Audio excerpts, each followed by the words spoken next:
Everyone, Mr. Hissner here. Today's lesson we are going to be looking at line segments. Line segments are different in lines from lines in that they have endpoints. Remember that lines go on forever and ever, and they are made up of points. However, line segments have ends. And so in this lesson we will look at line segments and also what is called segment addition, the segment addition postulate. So we're going to see how to do some mathematics with our geometry today, our good old-fashioned mathematics. So let's just jump into what we have here. The first thing we're going to look at is measuring the segments. It's interesting because line segments are not numbers. They're things, they're figures, right? However, we can measure a line segment. So if we look over here that we have this line segment on the number line, very familiar. And what you might want to do is just kind of think about how many spaces is this? Well, this looks like it's 4 spaces. And in fact, what we can do is find the distance between the two, which is the operation of subtraction. And so we can take 3 minus a -1. Remember that 2 minus signs in a row turn into positives, and that's 4. And so the distance between A and B is 4 units. And you'll notice this is how we write the notation. So I'm just going to zoom out a little bit here. So we have this here. And really how we measure the segments, we find this is the distance between 2 points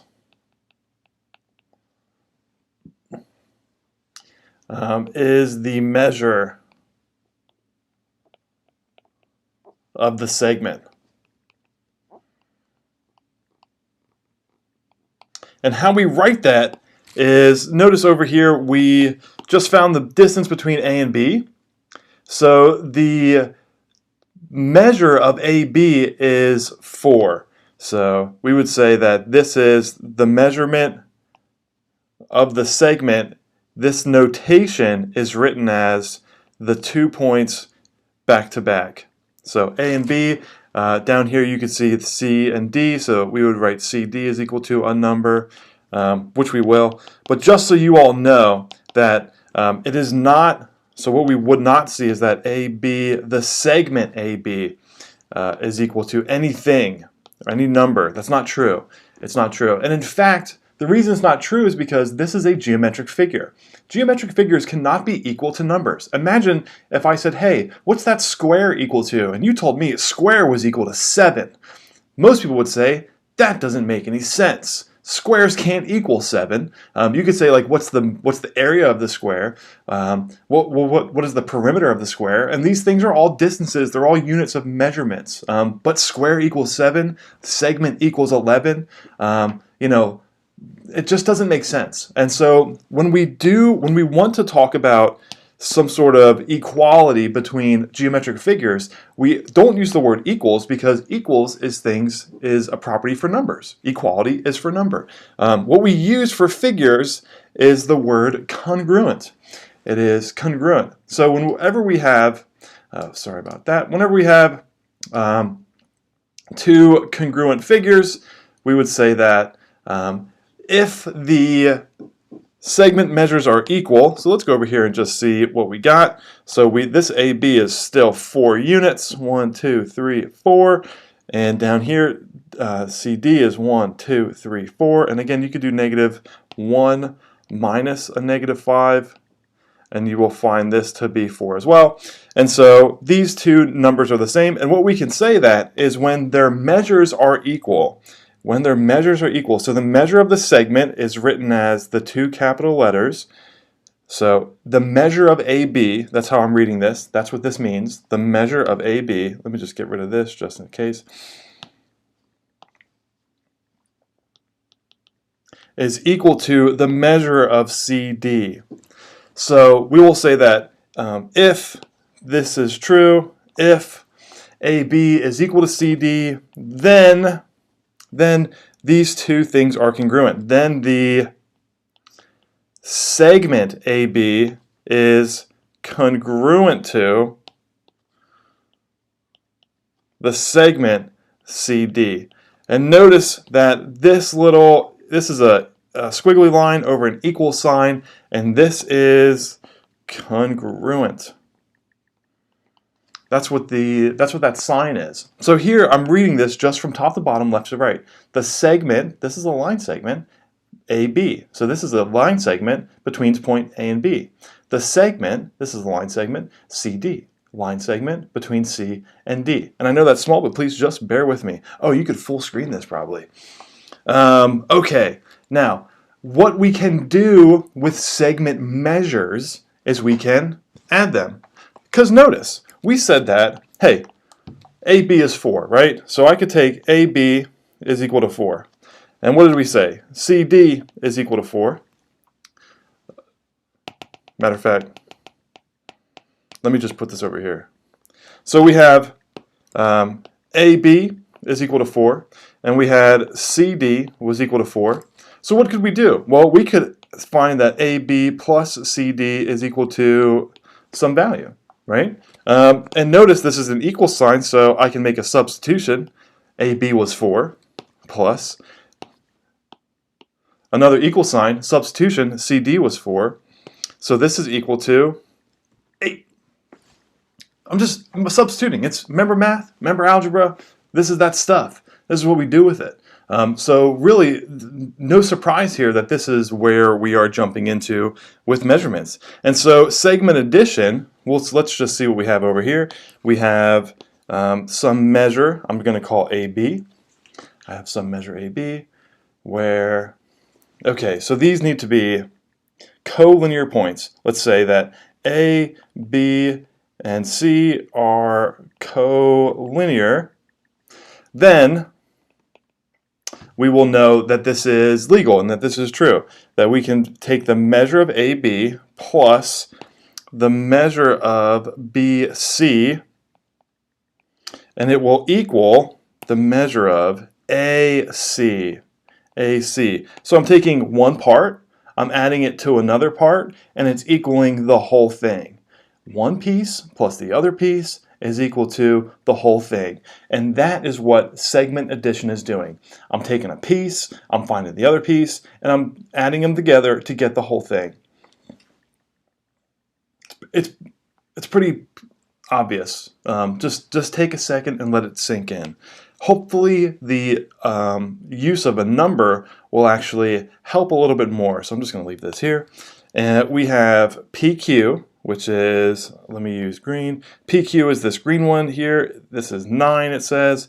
And QR is 28. And so we want to find the measure of PR, which I have up here in blue. So we will say that 9 PQ plus QR, 28, is equal to PR. So 9 plus 28 is 37.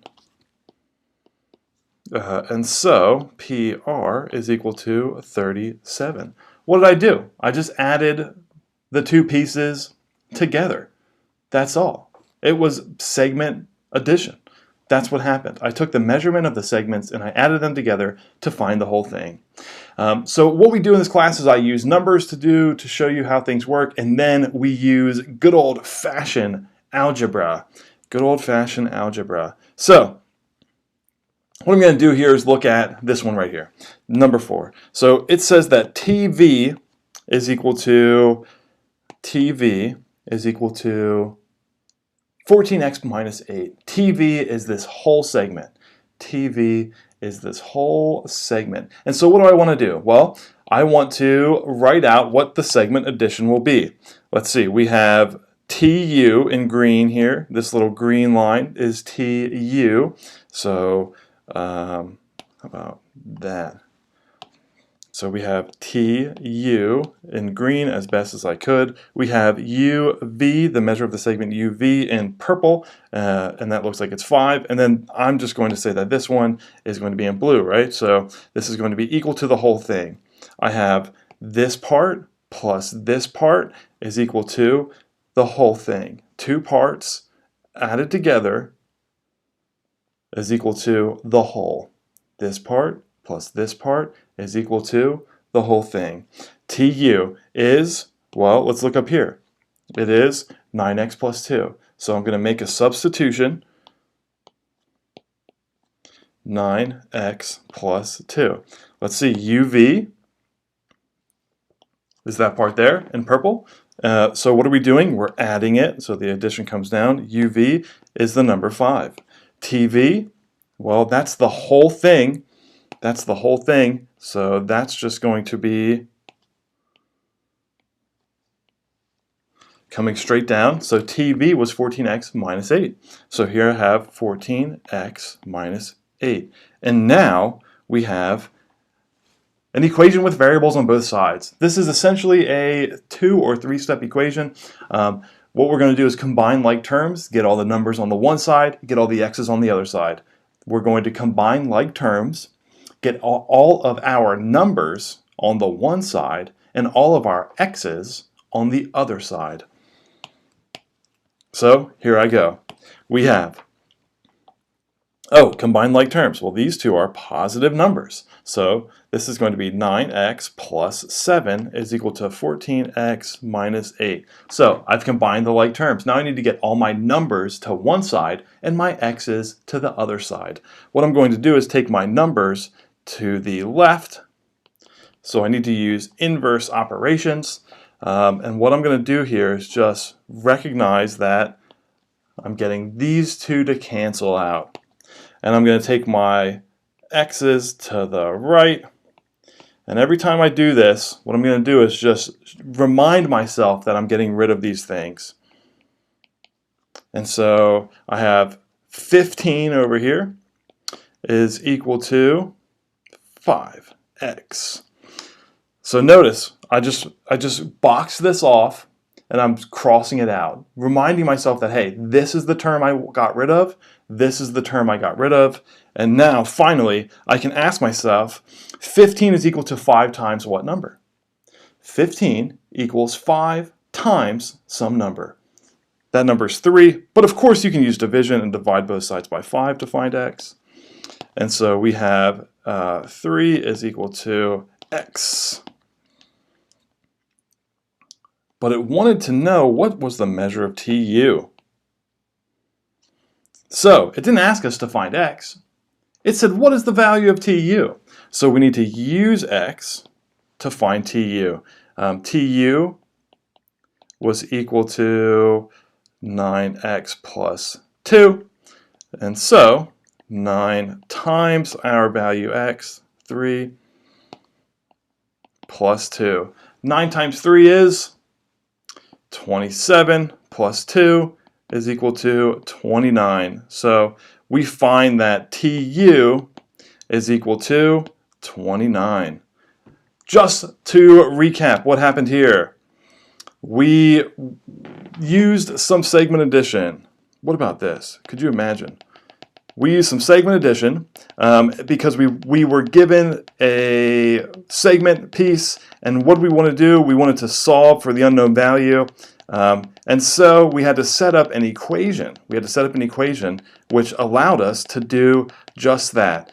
So the first thing we had to do was set up our segment addition equation, and that was seeing that TU plus UV was equal to the whole thing, TV. And then we needed to make some substitutions. So I went and I found the values that I was going to substitute in for, and I made my equation look just like this, right? And so this is our algebra equation, numbers on one side, x's on the other, and I just went through and I did some algebra. First I combined like terms. And then I balance the equation. What I like to do is just remind myself which ones I got rid of. That way it just reduces the error. And then we got a very simple one-step equation, which we found x to be 3. But we had to remember that, hey, were they asking us to find the value of x? Because look down here, this one's direction is find the value of x. So you have to be careful. This one is actually find the value of TU. And so we needed to use that x value to find TU. And so I said, hey, TU, well, that's equal to 9x plus 2. Well, I just found x, that was 3. So that's going to be 27 plus 2, and that was 29. And really, that's what the whole, that's what TU equals. So that's where we left it, that TU is equal to 29. Thanks for watching, guys.